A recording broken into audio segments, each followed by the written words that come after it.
Good morning, ladies and gentlemen.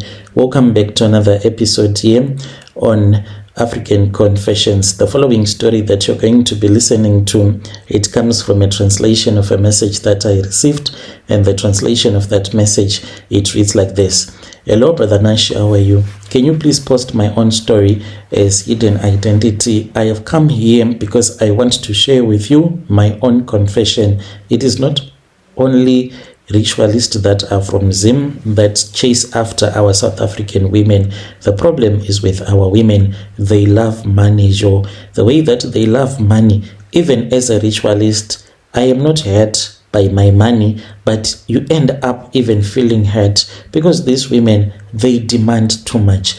I have been with so many women, and some of these women, they know that this man, he is a ritualist, but still that woman will demand money from you, and if you do not give her money, she will become mad. Even if you tell her that I am not allowed to just give out money the way that I want, I have to follow the rules. But a woman will get mad at you because you are not sharing the money with him. I have shared my confession with only a few women, 2 to be precise, only 2 women in my life. They are the ones that know that I am a ritualist, and they say that it is okay. The rituals that I perform, they can even have me ending up in prison because of these rituals. What happened, Brother Nashi, was that there was a time when life was very difficult. I am an electrical engineer, by the way. I used to work for Eskom. Then in our village, there was this other man who started his own company, and then he got a tender. And after he had gotten a tender, he then told me that he wanted me to work for him because he trusted me because we came from the same village. So we used to go in our province in different areas, and we used to put electricities in the villages where there was no electricity. That was the tender that he had gotten. The man had so much money, but things sometimes in life can go bad. When he was now a multi-millionaire, all of a sudden, that was when his bank was frozen. When his bank was frozen, things got so bad. We did not get our salary, and we kept on being told that once the issue had been sorted out, then we were going to get our salary. We worked for nearly 3 months, hoping that maybe the banks were going to get unfrozen. But with the millions that were in the bank, that was when an investigation was done on the tender. So it turned out that the tender, the way that it had been granted in a very funny way. So the whole procedure was said to be corrupt. Because the procedure was said to be corrupt, he had lost everything, including the money that was in the bank. He never recovered. That man, Brother Nashi, he almost died of suicide because of the things that happened. But the man, he then went to Mozambique. When he went to Mozambique, he came back, and when he came back, he started another company. Within a very short period of time, he was now doing private tenders, not doing tenders with the government. He would install electricity in malls. He would install electricity in the farms, in places where it was just private people, and he was making a lot of money. The company kept on growing and growing until it became a very big company. So after this company had grown to be such a very big company, and then I approached him one day. He was sitting in his office. At that time, he was very sick. He had been sick for a very long time. So I approached him and I said, you know what, Baba, I know that I'm like a son to you. I also have my own ambition to start my own company. How can I start my own company? And I'm scared that if I start my own company, things might go bad. Can you assist me? Because you used to tell me that if I have anything, I should not be afraid to share with him. He looked at me and he smiled. He was very painful at that time because he was having cancer, and we thought that he was going to die very soon. He said, you have done good that you have come to me, because I always wanted to take you in so that you can understand the way that this world works. He then told me everything that had happened when he got the tender and everything that went wrong. And the investigation, it only popped up because there was this other man that he did not pay according to the way that he wanted to get paid. He told me that the contract that he had gotten, it was a contract of only 4 million. And in that 4 million, he said that the man wanted 1 million cash. And he told the man that 1 million is a lot because he is still going to be responsible for other expenses for running that tender, to pay the workers and for other hidden costs. But the man said he wanted his million, and when he was unable to fulfill the money that was required, he then said, give me at least 500. So he told me that he had given the man 500k, but the man kept on demanding more money from him until they had an argument, and the man then said, okay, we will see when the books are going to get audited. But it took years for that man to do this thing, to make sure that the company was investigated. So after the company had been investigated, that was when things got bad. He then said that indeed he nearly committed suicide, as we all knew that he nearly committed suicide. And when he went to Mozambique, he went there with a mission to find someone that could assist him to become a ritualist. And when he came back, he had been given a small coffin, and in that coffin there were a couple of names that he had written. So him being sick with cancer, he told me that it was because of a go back to sender that had been done by a person that did not even know that they had done a go back to sender. I asked him what did he mean. He then said that he had written the name of one of his sister, and this sister, she was a prayer warrior. So she was the person that was supposed to die first, and when the tokology that he had been given went to the sister, then things got so bad, and the tokology came back running and blaming him, and the tokology beat him up. And after the tokology had beaten him up, that was when he got cancer. He told me that he was about to die, but he wanted me to also to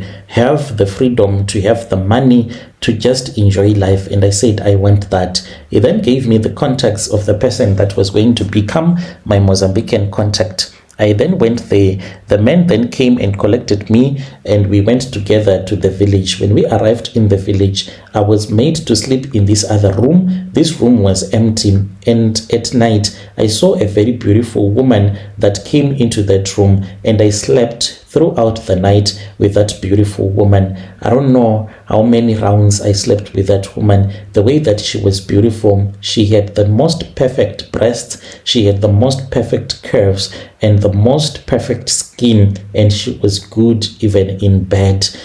And it was like a woman that had never slept with a man before, the way that she was so nice and warm.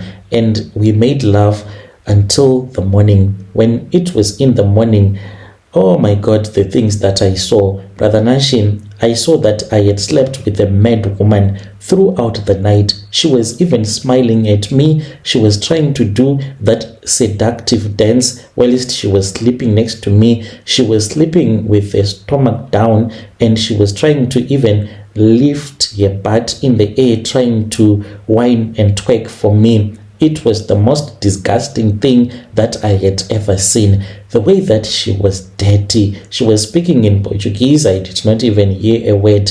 I ran out of that room screaming, only to realize that I was naked. The people that were outside, they started laughing at me. I returned back into that room and I collected my clothes. But the woman was even suggesting that we should do one morning glory. And I said, you must be joking, Wena. I then went to the traditional healer. I was furious, for I felt as if he had robbed me. I had to wait in line though, because I had to follow the protocols that were being done there. When it was my time, I then went into the consultation room. I was furious. He then asked me if he had invited me to Mozambique in the first place, and I said no. He then said, so why are you being furious with me? Do you want me to assist you, or you want to return to your country with nothing? So you need to humble yourself here. You need to respect me, because this is my own country, and when you are in this shrine, I am like a god to you. There is no god that is above me. All the other gods, they are below me. So I was made to apologize. I was then told that me sleeping with that mad woman, that was like what we call a initiation, and I was being trained for what was supposed to happen in the future. So, Brother Nashi, I was then told that this was going to be my future. I had to regularly sleep with mad women, and these mad women that I would be sleeping with, if I pick up a mad woman in the street, I was supposed to keep that mad woman for a maximum number of days of 45. In those 45 days, I will have to patrol the streets, and I have to pick up as many women as I can and bring them over to my house and sleep with them in front of this mad woman. And he then gave me a task to do this in my own way, to use charms where I can, but he encouraged me not to use charms. I returned back to South Africa. So there is this other woman. She is a mad woman that I am dating. She is here in Durban. This mad woman that I am dating, I approached her and I told her that I am a ritualist. To my surprise, she understood me, because I thought that she was going to run away, but she told me that she already knew that I was a ritualist, because why else would I want to come and speak with her? I then told her that I can provide food for her. I had said that I can provide money. She laughed at me so hard and she said, "Money? What is money? I don't know what is money." And I then said that I can bring her food, and she said, "You bring me food every day. You bring me food that I want." And she was pointing at different restaurants, and I knew that what is it that she wanted. So this is what I do. In the morning, I go through a drive-through of McDonald's and I order a meal for her, and I go and I give it to her. In the afternoon, I drive through again McDonald's, I buy a meal and I go and I give her. In the evening as well, she loves pap, so I go to KFC and I buy a streetwise for her and I give it to her. So this is what I give to this woman, a mad woman that I am dating. So whenever I want her, I go and fetch her. Now we do not use violence, but when we started, it was violent, because I used to force her to come with me. I would even put her in the boot of my car and I would drag her to my place. So then after dragging her to my place, then I would go and I would fetch any woman that I will be dating and I would sleep with that woman. And I used to do this whilst this woman was dragged, the mad woman. I would drag her and I would put her in the wardrobe, because I designed my wardrobe in a way that when I would put this mad woman, I would tie her to some belts. These belts, I would tie her on the chest and I would tie her on the waist and on the legs, so that she won't be able to get out of the bed. And then I would put a duct tape on her mouth. Like I told you that it used to be violent the first few days, but now me and her, we are in good books. She even enjoys it. So I would duct tape her and leave her in the wardrobe, and then I would leave the wardrobe just a little bit open, because she is supposed to see when I am doing this. Then I'll start to sleep with the woman. So this mad woman ended up understanding me. I then bought a bed. So this bed, I made it in such a way that it has a compartment that this mad woman would be sleeping in the base of the bed. Sometimes you can even be playing around with a private part whilst I am busy sleeping with a woman on my bed. These are the rituals that I have to follow. I follow these rituals 24/7. I do these rituals, and whenever I am with this mad woman for 45 days, I have to sleep around with as many women as I can, and none of them do I allow to touch my wardrobe.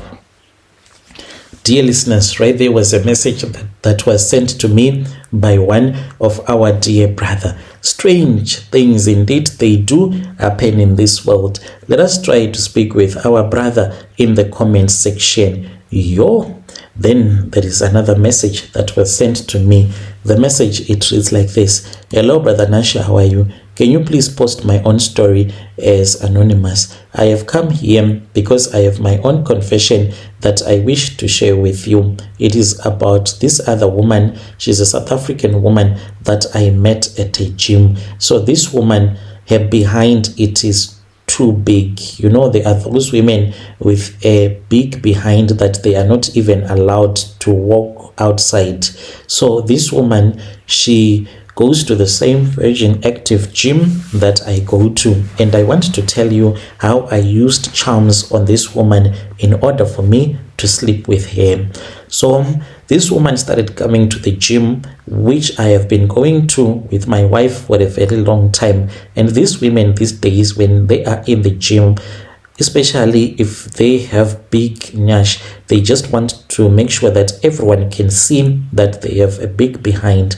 She would always wear these very short tights that would almost look like she is naked, especially if it is a brown tight. You won't be able to differentiate between her skin and the tight. So she would always cause men to look at her. The way that she will be exercising, she will just be exercising in a way that everyone will just marvel at her.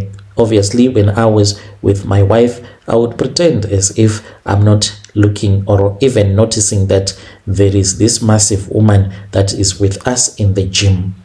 I then went to this other friend of mine whom I used to hear that he uses some charms, like love charms. He then gave me these charms and he told me that it is very easy, but you need to have contact with this woman. So there was a time when she was on this other bicycle, she was busy exercising and I was right next to her. I already had that bottle that had the oil, and she went to the bathroom and she left her towel, and I knew that she was coming back. I quickly grabbed her towel and then I took that small oil and I poured the oil on the towel. The lady came back. She continued exercising with her headphones on, and the moment that she took that towel to wipe her face, she looked at me and she smiled, and she started to get so shy. She kept on looking at me and she kept on smiling, and she removed her headphones and she was like,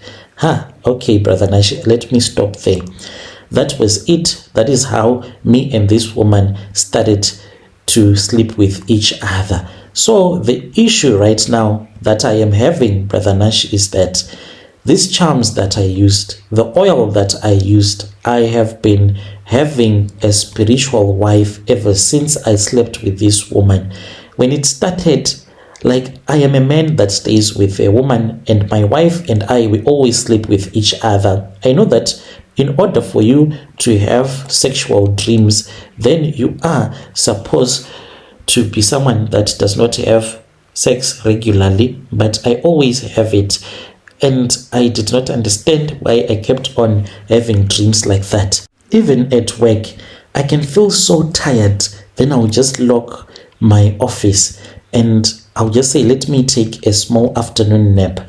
This happened like in less than 20 to 30 seconds. This spiritual wife will be done with me. So much that I am now even keeping a small towel in my office to wipe my manhood, because it can just happen at any given moment.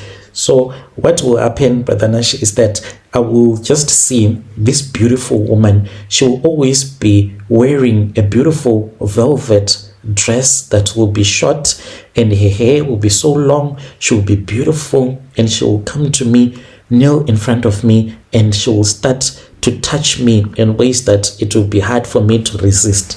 This woman will strip herself naked, and I will strip myself naked. When I wake up from this dream, I'll always be naked, and then we'll start to sleep with each other. And the moment that I ejaculate, that is the same moment that this woman will just disappear, and I'll see that there will be semen that will be shooting out of my private part, and I'll be busy playing with my private part, but in my dream, Brother Nashi, I will be sleeping with that woman. So this is my own story, Brother Nashi, that has brought me to your channel. I really need advice. When you post my story, please tell me. I'll be following through in the comment section. I told my friend, and my friend said that he has been using this charm to sleep with women, so many women at his workplace, because My friend is a doctor and he has been sleeping with a lot of women, even the nurses, his colleagues, using that same love potion, but he has never had those dreams. He's like, didn't you use any other type of charms? Like, have you ever used any type of charms ever before? And I was like, no, I've never used any charms. He then said that he does not know anything. So when you post my story, please tell me. I'll be following through in the comment section. Dear listeners, right there was a message that was sent to me by our brother. Let us try to speak with our brother in the comment section. Strange things indeed, they do happen in this world. He was complaining and he was saying that women who go to the gym, black women, he said in particular, these women, what they do is that they wear these short tights, leg-ins that will reveal what their behind look like, the way that it will be shaped. It's like when a woman wears a brown tight, it will be like she will be naked. You won't be able to notice that she is wearing something because the skin will just look like the tight, that the legging that she'll be wearing. Are you someone who does that? And if you do it, what is the purpose of you doing such a thing? Let us try to talk about this in the comment section. Let us meet again in the following episode.